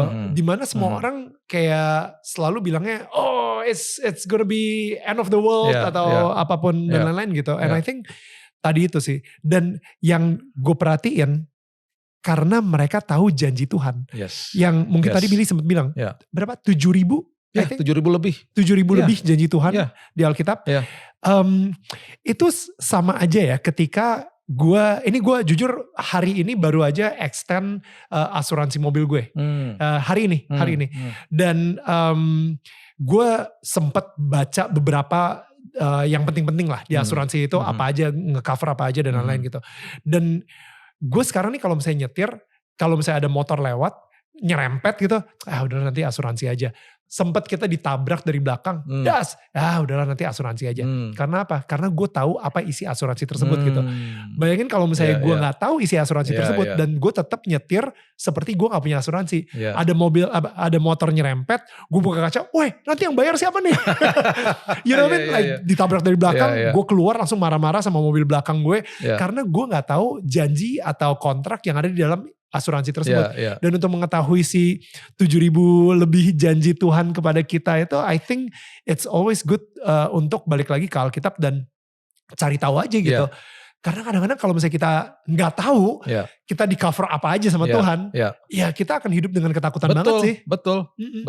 Makanya hidup intim, baca firman, terus kemudian berdoa dan lain sebagainya, itu hal yang klise kadang-kadang disebutkan. Tapi itu penting banget lagi. Itu that's our life gitu. Kita mau ngapain lagi soalnya. Lifestyle, gaya hidup tadi itu. Iya. Mau ngapain lagi. Semua yang kita hadapin di dunia ini akan penuh dengan kegelapan dan lain sebagainya. Kita perlu itu gitu loh. That's our strength gitu every day gitu loh. Itu hal kecil yang makanya gue selalu bilang ya. Gue selalu ngingetin sama teman-teman. Kalau bangun pagi tuh tangan jangan gini-gini nih nyari-nyari HP. Iya kan. Kita kan pasti udah kebiasaan gini-gini cari HP gitu ya. Bukan cari istri, bukan cari suami, cari HP. Istri suami udah gak ada, gak peduli, carinya HP gitu. Ini bangun pagi tuh biasain gitu loh. Mulai hari dengan foundation, like Lord good morning, you know, and say a prayer, and landasi hari itu dengan firman, dengan doa. Karena sepanjang hari ya kita akan diperhadapkan dengan banyak keputusan loh, ratusan keputusan.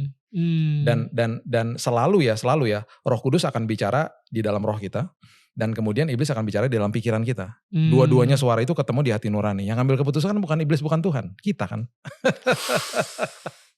Wow. We make the decision every day. Wow. Baru bangun pagi Roh Kudus bicara di roh. Bill doa ya. Oke Tuhan. Tiba-tiba iblis, Bill cek status tuh hari ini. Atau gue kan suka NBA, cek skor gitu. Itu dua-dua suara ketemu di consciousness, your hati nurani. Ya. Bukan Tuhan, bukan iblis yang ambil keputusan gue. Itu baru bangun pagi. Gimana nanti siang-siangnya sampai ada ratusan keputusan sampai malam gitu loh. So life is about decision kan makanya. Jadi what you decide on the word of God, yang udah pernah kita dengar, kita baca dan lain sebagainya, kalau kita put it into practice, then it's gonna be a lifestyle. Then it's gonna be your way of life lama-lama gitu. Ya, dan your way of life udah pasti lebih baik untuk ngikutin Tuhan gitu daripada ngikutin yang iblis. Iya. Karena by default emang kayaknya lebih gampang ya untuk by default gitu. Badan kita itu kayaknya udah sangat mudah aja untuk kayak ngikutin yang sebelah situ gitu, bukan ngikutin Roh Kudus. Iya, firman Tuhan tuh bilang begini loh, kita tuh harus jadi orang yang pandai untuk menimba segala macam hikmat yang udah pernah diberikan. Itu kata pandai, itu adalah artinya tabun. Tabun tuh menarik banget karena artinya adalah argumentasi. Gue pertama bingung, argumentasi sama siapa? Oh, ternyata argumentasi sama diri sendiri. Wow. Kan pribadi yang paling sulit dikalahkan bukan iblis, kan dia udah dikalahkan di kayu salib. Berarti pribadi yang paling sulit dikalahkan adalah diri gue sendiri. Billy Lantang adalah diri gue yang paling sulit gue kalahkan. Dan gue harus bergumul tuh tiap hari untuk matiin daging, untuk mengalahkan apa yang menjadi sampah dalam hidup gue tiap hari. Jadi tabun itu berargumentasi dengan diri sendiri. Contoh gini, Tuhan kan bilang sama kita harus punya hati hamba ya. And then hati melayani gitu ya. Ya, melayani hati hamba. Terus kemudian paradoks dong, karena satu lagi firman mengatakan harus imamat rajani. Kok ini hamba nih rajani? Rupanya firman Tuhan lagi kasih tahu sama kita bahwa hatinya hamba, perilaku sikapnya rajani, ya kan? Rajani itu maksudnya apa? Rajani itu berarti sikapnya kita tuh profesional di dalam pekerjaan. Kita melakukan semuanya dengan baik, memberikan terbaik dari sikapnya. Okay. Jangan dibalik. Kalau kita rajaninya di dalam, terus sikapnya hamba, jadi ketika ada orang lagi berselisih paham, kita belak-belak, iya gak apa-apa, pas sudah selesai ngegosip, dasar lo botak lo segala macam gitu. Kita ngegosip, itu rajani berarti kan. Ya. Nah, sekarang gini, hatinya hamba, perilakunya rajani. Terus kita dilukai sama orang. Nah, terus kemudian kita ketemu sama tuh orang di mall. Nah, orang yang tabun, orang yang sedang berargumentasi sama diri sendiri, pasti akan ngomong gini, ngapain gue tegur, gila aja gitu. Sementara firman Tuhan bilang apa? Hatinya hamba. Kamu harus mengasihi dia sama seperti aku mengasihi kamu, bukan seperti dia mengasihi kamu. Nah lo. Terus kita berargumentasi dong sama diri sendiri. Iya ya, tapi harus punya hati hamba ya. Berarti gue gak boleh sebagai orang Kristen nih, give people silent treatment. Gue harus punya hati hamba. Gue berarti harus negor dia. Yaudah deh gue tegur deh. Bro, terus dia bawa muka. Terus Tuhan, gue udah tegur nih. Dia bawa muka, kita kesal gitu kan, kita kesal. Udah gitu dia bawa muka, kita ketemu sama temen yang kenal juga sama dia. Itu tantangan berikutnya tuh. Gosip. Kenapa? Karena kita pasti ngomong gini, lo tahu gak? Gue ketemu tuh sama dia. Lo serius lo? Iya, gue dibawain muka cuy. Dia bilang gitu, serius lo, pantesan tuh bisnisnya hancur segala macam. Kita gosip. Wow. Kita menghakimi. Right. Jadi bayangin ya, kita punya hati hamba, sikapnya rajani kan. Berarti kita tegur duluan. Udah gitu dibawain muka, ya udah gak apa-apa. Terus ketemu teman, tantangan berikutnya ujian nih. Aduh gue pengen banget nih curhat sama dia. Kesal banget soalnya gue. Itu tantangan lagi. Gue jadi orang yang tabun. Gue harus cakep berargumentasi sama diri gue sendiri. Gue gak mau. Gue diam aja, gak usah. Gak penting. Gue doain aja dia. Ntar kalau gue ngomong jadi gosip. Gak baik. Itu hal kecil loh. Hal yang kita alamin sehari-hari. Dan kalau kita ngerti dan kita mulai membenamkan hidup kita di dalam firman Tuhan. Karena firman Tuhan ngomong gini. Hal duniawi itu akhirnya tidak bisa dinilai secara rohani. Dan hal-hal rohani menjadi kebodohan bagi kita. Nah itu kan hal rohani. Sesuatu yang kita tidak paham, akhirnya menjadi kebodohan. Contoh aja. Gue kalau ngeliat lukisan yang harga 1M, bagi gue kebodohan. Karena gini, ngapain 1M? Gue juga bisa kayak gitu coret-coret doang gitu ya. Karena gue gak paham. Gue gak paham dunia lukisan. Iya. Terus apalagi teman gue bilang gini, itu ada yang beli Bill 1M. Ya ampun, gue juga bisa nyoret-nyoret kayak gitu, abstrak banget kan. Terus dia bilang ini, Bill lu lihat lebih dalam lagi, Bill itu ada maknanya. Gue lihat lebih dalam, gue pusing gitu. Apaan gitu. Nah karena gue gak paham dunia lukisan. Sama aja, seperti tadi kita ngobrol-ngobrol. Gue kan bilang gue suka dunia aviasi. Kalau misalnya gue bilang sama teman-teman nih, tetangganya Daniel, gue bilang, gue punya 300 pesawat terbang. Mainan ya, jangan kaget ya. Bukan pesawat beneran. Gue punya mainannya nih. Mungkin bagi yang gak paham, kebodohan. Ngapain lu bilang ngumpulin kayak begitu? Ngumpulin 300 pesawat terbang. Iya, tapi gue suka. Dan gue bisa jelasin sama lu semua tentang dunia aviasi. Bahkan gue kalau ngobrol sama pilot, mereka suka bilang gini, lu lebih ngerti industrinya daripada gue ya. Dia bilang gitu. Gue ngerti teknik menerbangkan, tapi lu lebih ngerti industrinya gitu loh. Karena gue paham dan gue suka. Sampai gue pergi ke pabriknya Boeing lah. Karena gue suka. Nah, sesuatu yang kita paham tidak akan jadi kebodohan. Jadi kalau kita paham sama firman Tuhan, walaupun itu menentang daging kita, gak akan jadi kebodohan. Kita akan lakukan firman. Karena bagi banyak orang kan gitu. Ayo Pak, Bu, ampunin pasangannya. Enak aja, kan dia yang salah. Tapi Pak, firman Tuhan mengatakan, Bapak harus mengasihi atau Ibu harus mengasihi sama seperti Kristus mengasihi Bapak atau Ibu. Bukan seperti pasangan Ibu mengasihi Bapak atau Ibu. Kan kebodohan bagi dia. Nggak enak aja, dia yang salah. Ntar dia keenakan dong kalau saya minta maaf. Bener, itu nanti kan. dia ngelakuin lagi itu. Itu kan hal-hal dunia biasa lah. Yang dimana orang semua melakukan. Akhirnya jadi kebodohan melakukan firman.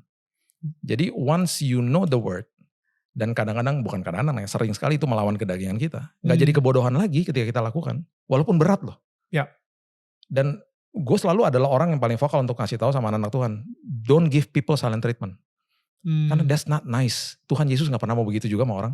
Come on lah. Tapi ntar gue dicuekin, sebodoh amat gitu loh. Yang penting hati lo, hati hamba, udah lu ntar ini diberkati lo gitu. Lo tenang aja. Amin. Gitu. Soalnya it looks, ya emang di mata dunia it looks stupid. It looks kebodohan gitu, it looks stupid. Keputusan-keputusan yang gue ambil gitu ya, banyak sih beberapa tahun terakhir. Beberapa tahun terakhir ini ya, orang-orang tuh, dan maksudnya sebagai public figure gitu, keputusan yang gue ambil itu broadcast di mana-mana gitu, dibicarakan. Dan banyak orang juga yang membodoh-bodohi gue gitu, padahal emang gue lagi nurut aja sama Tuhan gitu kan. Tapi jadi gue ngerti banget maksud lo. Bahkan kemarin tadi kita baru ngobrol juga sih actually, dan gue pengen share di sini juga. I think ini tepat banget. Kapasitas seorang Kristen itu dilihat bukan bagaimana dari cara dia mencintai Yesus, tapi bagaimana cara dia mencintai Yudas. Gue baru denger dari Bill Johnson. Jadi bahkan Yesus pun udah tahu kalau Yudas itu bakal mengkhianati dia, tapi tetap dia mencuci atau membasuh kakinya Yudas. Gitu. Saat ini di dunia kita, khususnya di sosial media, ketika kita berpihak sama, obviously ya, kalau misalnya kita membela victim, kalau misalnya kita membela yang orang yang menjadi korban, dan itu udah pasti kita harus tolongin dan lain-lain. As a Christian, as a Jesus follower, udah pasti kita harus lakuin. Tapi panggilan Tuhan Yesus tuh lebih dari itu, yaitu mencintai the victimizer juga, mencintai orang pelakunya, mencintai yang melakukan kejahatan kepada si korban tersebut gitu misalnya, to minister, untuk melayani mereka dan lain-lain, mencintai Judasnya. Dan undang khotbah nih, keren banget, keren banget. Ini dari Bill Johnson bro. Jadi gue baru dengerin kemarin soalnya. Keren. Dan di situ ketika kita berusaha menjembatani atau mungkin menolong atau mungkin melayani atau bahkan just to build relationship dengan orang-orang yang mungkin tidak disukai gitu ya, we get despised. Kita dibenci banget gitu sama orang-orang yang lain gitu, dijulitin sama netizen dan lain-lain gitu. And I feel ya sudahlah, toh Tuhan tidak menjuliti gue gitu. Exactly. You know, toh Tuhan benar-benar kayak ngebela gue, dan again ini sebuah experience yang gue alamin, dan gue yakin banget mungkin bagi beberapa orang, alah emang lu bisa denger Tuhan gitu. But ya, you know, ini hati kecil gue. Nah, jadi kembali lagi deh, gimana sih untuk bisa benar-benar mendengarkan Tuhan, suara Tuhan. Dan apalagi sekarang ini banyak juga orang-orang nih yang lumayan ekstrim, dan kadang-kadang suka bilang, gue baru aja dengar suara Tuhan, dan lu seharusnya you know, like, mengeksploitasi itu gitu. Dan itu kan kayak What is your take on that? Maksudnya di gereja Kristen sendiri juga sering banget nih terjadi perpecahan di situ, atau sering banget kayak enggak, Tuhan gak ngomong kayak gitu sama gue, atau lu emang sedekat itu sama Tuhan, bro. Ya, dan lu sendiri juga tadi bilang kalau lu tidak mendengarkan secara audible. So let's talk about that a little. Kalau mendengarkan suara Tuhan itu, gue nggak pernah percaya bahwa ada misalnya yang tadi seperti dikatakan ada stepnya 1, 2, 3, 4, 5. Semua orang punya pengalaman masing-masing sama Tuhan. Semua orang punya daya tangkap masing-masing sama Tuhan. Dan gue percaya kalau ada orang tanya gimana sih caranya, gue selalu bilang gini, nggak ada jawaban yang konkret. Yang lo harus bilang sama dia adalah, Tuhan buka telinga rohani aku, supaya aku bisa mendengar dan menentukan mana yang benar, mana yang tidak, dan harus kemana dan kemana. Gue pernah nantang anak gue yang kedua, Keaton, waktu itu 2 tahun lalu, waktu zaman pandemi lah. Gue pernah bilang ini, Keaton, kamu berdoa deh nanti malam, kamu bilang sama Tuhan, karena kita lagi ngomongin tentang the voice of God. Kamu bilang deh sama Tuhan, mau denger dong Tuhan, suara Tuhan gitu. So I challenge him on doing that. Setelah 1 bulan ntar kita review ya gitu. Dan setelah 1 bulan dia ngomong gini sama gue, Dad, I don't know ya, tapi I have this strong dorongan dalam hidup gue. Ketika gue mau melakukan ini, ada suara yang bilang jangan kesini, jangan lakukan itu dan lain sebagainya. I can tiba-tiba bisa identify suara hati gue sama suara yang betul-betul dari Roh Kudus. Itu setelah 1 bulan. Ketika dia setiap hari ngomong gitu sama Tuhan, Lord, I wanna hear you. Lord, I wanna hear you so clear in my heart. Itu yang dia ngomong tiap hari. Dia minta. Akhirnya anak yang waktu itu 13 tahun aja bisa mengatakan hal itu dan bisa mengalami lah hal itu ya. Nah, setiap kita pasti beda-beda. Rambu-rambunya adalah kita rasa damai, kita rasa sukacita, dan Tuhan gak mungkin gak kasih penjelasan sama kita dan makin membuat kita makin peka. Apalagi kalau kita tanya. Ya, kita nanya nih, bilang sama Tuhan, Tuhan aku mau dengar gitu ya. Nggak mungkin nggak dikasih sama dia. Jadi setiap orang pasti punya pengalaman masing-masing. Jadi nggak ada yang namanya step konkret gitu ya. Lu masuk kamar ya, ntar 5 menit lu tutup mata, lu lihat ke kanan.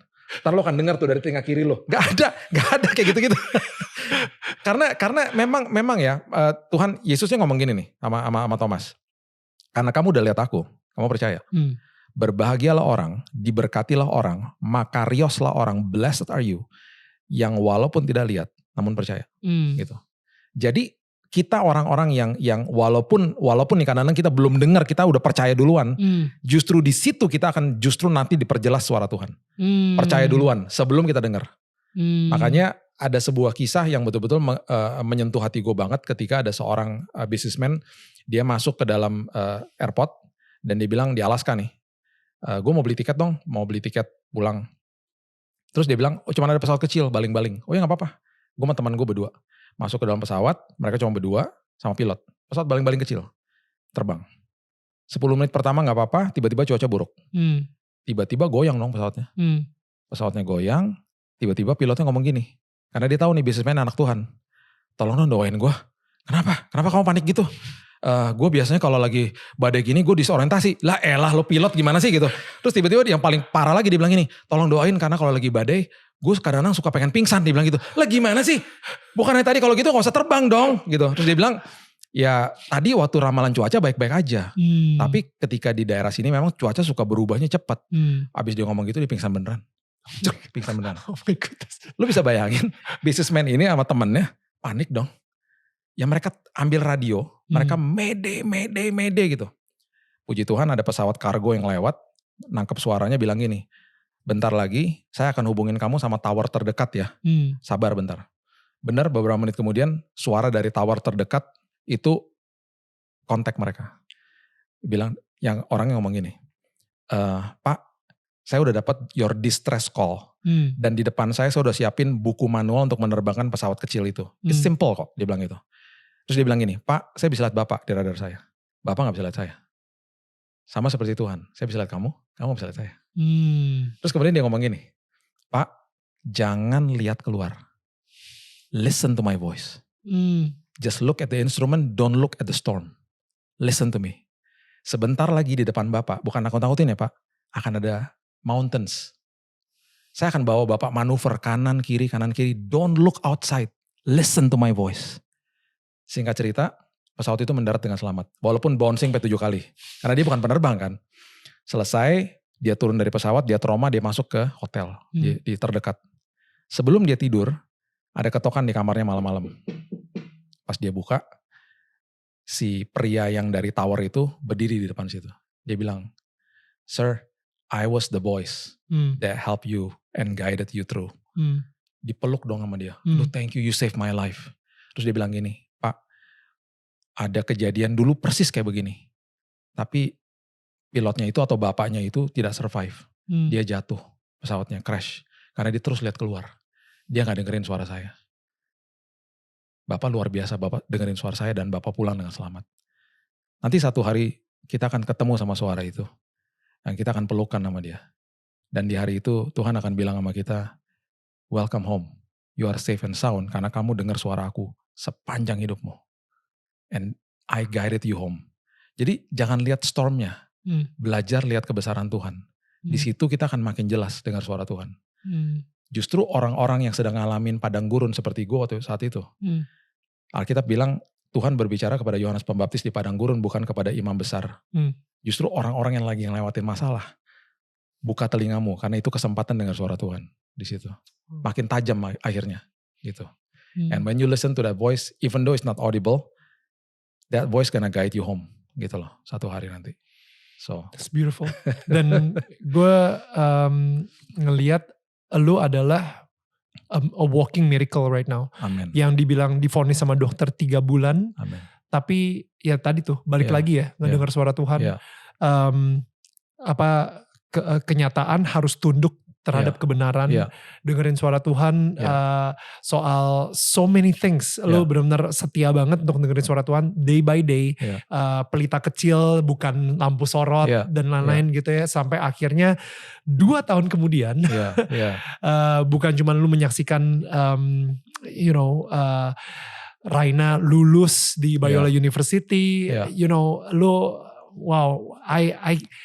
gue berdoa supaya lu sendiri juga akan menyaksikan ketika nanti Raina nikah dan lu sendiri juga memegang cucu lu dan lu juga bisa mengajarkan mereka juga dan bisa memberikan profesi juga dan memberikan kesaksian ini ke lebih banyak orang lagi sih. Amen. Actually she gave me the voice note waktu gue lagi terbaring sakit di rumah sakit dengan tangisan, dan gue masih simpen tuh voice note, "Dad, I want you to walk me down the aisle.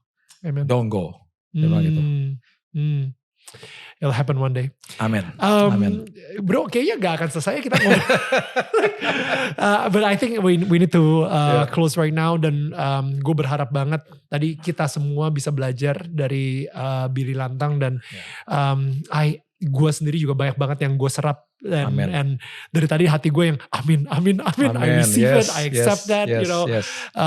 Dan gue berharap juga dimana nanti kita melewati tahun 2023 ini yang kenyataannya kata orang itu bakal ada resesi. Kita lihat ada beberapa negara pun juga sudah menyatakan kalau mereka masuk resesi dan lain-lain.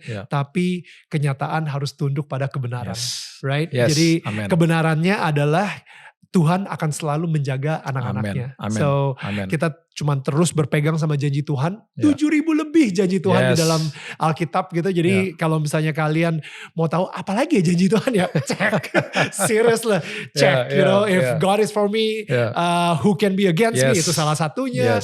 I can boast about my weakness. Man, so many janji Tuhan itu yang ada di situ yang benar bisa menguatkan kita juga gitu melewati tahun 2023 ini. So bro, I will give you this. Ini adalah souvenir dari kita. Thank you. Only untuk bintang tamu kita. Itu isinya si rumah kecil itu. Thank you. So basically ini pelita di mana lu bisa masukin lilin. Nanti mudah-mudahan rumah lu sekarang ini bisa menyinari rumah-rumah di sekitarnya. Dan menjadi terang juga bagi tetangga-tetangga gitu. So bro, thank you so much. Thank you for inviting me. Thank you so much for coming. It's such an honor to have you and share your testimony here. Same here. Feeling gue akan ada sesi 2-nya nanti. Asik. Sama Raina kita undang juga. Seru tuh.